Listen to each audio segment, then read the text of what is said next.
बिस्मिल्लाहिर्रहमानिर्रहीम। अस्सलाम वालेकुम। आज आपके साथ शेयर करूंगी आलू और मटर का पुलाव बनाने की ज़बरदस्त रेसिपी। आज ये स्पाइसी पुलाव मैं आपके साथ शेयर करूंगी, बहुत ही मज़े का बनता है, ज़रूर ट्राई करिएगा।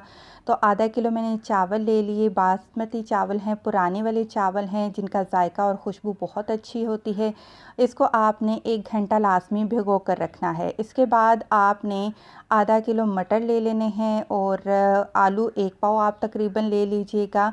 और आलू को देख लीजिए मैंने किस क्यूब में काटा हुआ है, किस तरह। आप चाहें तो मोटा भी काट सकते हैं, लेकिन छोटे साइज़ के आलू ज़रा जल्दी गल जाते हैं, तो इसलिए मैंने इस तरीके से इनको काट लिया। 2 छोटे साइज़ की आपने प्याज लेकर बारीक काट कर रख लेनी है। 1 बड़े साइज़ का टमाटर चाहिए होगा। 1 खाने का चम्मच अदरक और लहसुन का पेस्ट हम इस्तेमाल करेंगे। इसके बाद साबुत मसालों में आप देख लीजिए 1 चाय का चम्मच सफ़ेद ज़ीरा है। 1 चाय का चम्मच आप सौंफ लेंगे, लाज़मी डालिएगा, पुलाव में सौंफ का टेस्ट अच्छा आता है। 1 दालचीनी का टुकड़ा है, 1 बड़ी इलायची का इस्तेमाल किया है और कुछ दाने हैं साबुत काली मिर्च के। आधा किलो चावल के लिहाज से 2 खाने के चम्मच नमक लिया है। 1 चाय का चम्मच भरकर लाल मिर्च का पाउडर है। 6 हरी मिर्चें हैं बारीक कटी हुई। और ये चिकन स्टॉक है जिसमें हम 1 पीस इस्तेमाल करेंगे। तो तेल चाहिए होगा आपको आधा कप। तेल भी कम हो तो चावल रूखे रूखे बनते हैं, तो तेल लाजमी ही चावलों के हिसाब से ही डाला जाता है।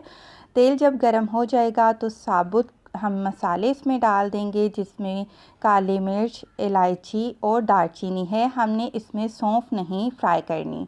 इसके बाद जब आप देखें कि मसाले जो है फूलना शुरू हो चुके हैं, इनकी खुशबू आना शुरू हो चुकी है, तो फिर आप इसमें बाकी की चीज़ें डालेंगे। तो सबसे पहले हम इसमें डाल देते हैं प्याज।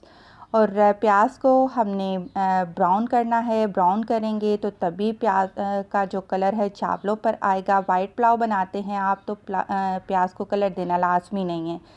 और प्याज जब हल्के से ब्राउन हो जाएं तो इसमें आप बारीक कटी तीखी हरी मिर्ची डाल दीजिए और साथ ही अदरक लहसुन का पेस्ट डाल दीजिए। अब क्या होगा कि अदरक लहसुन का पेस्ट फ्राई होगा, साथ ही साथ जो प्याज हैं वो मज़ीद डार्क हो जाएंगे और इनका कलर जिस तरीके से हमें चाहिए वैसा हमें मिल जाएगा। अब डाल दिए हैं हमने टमाटर और सारे मसाले। इन मसालों के साथ ही आप सौंफ भी डाल देंगे और 1 क्यूब आपने डालना है चिकन स्टॉक का। इन तमाम चीज़ों को अब हम भून लेंगे। साथ ही साथ आपसे रिक्वेस्ट है, अगर मेरे चैनल पर नए हैं तो प्लीज़ मेरे चैनल को सब्सक्राइब कर लें, मेरी वीडियोस को लाइक करें और कमेंट लाजमी किया करें कि आपको मेरी वीडियोस कैसी लगती हैं। थोड़ा सा पानी डाल देते हैं ताकि मसाले जले नहीं और जो प्याज टमाटर हैं वो अच्छे से उनकी एक ग्रेवी सी बन जाए। तो जब आप देखें कि तमाम मसाले अच्छे से भुन चुके हैं तो अब आपने सब्जियां डाल देनी हैं, मटर और आलू। अब इनको भी हम इसमें भूनेंगे। पहले हम इनको भूनेंगे और फिर हम इनको ढक कर पकाएंगे यहाँ तक कि ये दोनों चीज़ें गल जाएंगी। तो बस 3 से 4 मिनट आपने मीडियम फ्लेम पर इनको भून लेना है और 1/4 कप आपने इसमें पानी का शामिल कर देना है। और इसके बाद आपने इसको ढक देना है और ढक कर हल्की आंच पर आपने इनको गलने के लिए छोड़ देना है। और इसके बाद जब आप देखेंगे कि दोनों सब्जियां अच्छे से गल चुकी हैं तो दोबारा एक दफ़ा मिक्स कर लेते हैं और इसमें चावल के हिसाब से आपने पानी शामिल कर देना है। अगर मैंने मेजरमेंट की थी कि चावल आधा किलो थे और वो बने थे मेरे पास 2 गिलास, और उस हिसाब से मैंने इसमें 4 गिलास पानी के शामिल कर दिए हैं। यहाँ पर आप चाहें तो नमक भी चेक कर सकते हैं, मज़ीद डालना चाहें डाल सकते हैं, लेकिन जो मैंने नमक बताया है वो बिल्कुल परफेक्ट नमक आपको बताया है। तो पानी को उबाल आ चुका था तो मैंने डाल दिए उसमें चावल और चावलों को भी मिक्स करेंगे पहले और फिर दोबारा हम इसको ढक देंगे और फ्लेम कर देंगे हम मीडियम पर।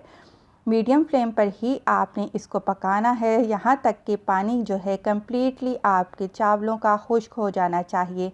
और यहाँ पर चावल फिर भी कच्चे आपको महसूस होंगे, एक कन्नी पर होंगे। ये जो चावलों में कसर है ये दम पर निकलेगी, तो तवे पर आपने दम पर रखना है चावलों को और ज़बरदस्त आपके पास चावल तैयार होंगे। वीडियो पसंद आई है लाइक करें। खुश रहें। अल्लाह हाफिज़।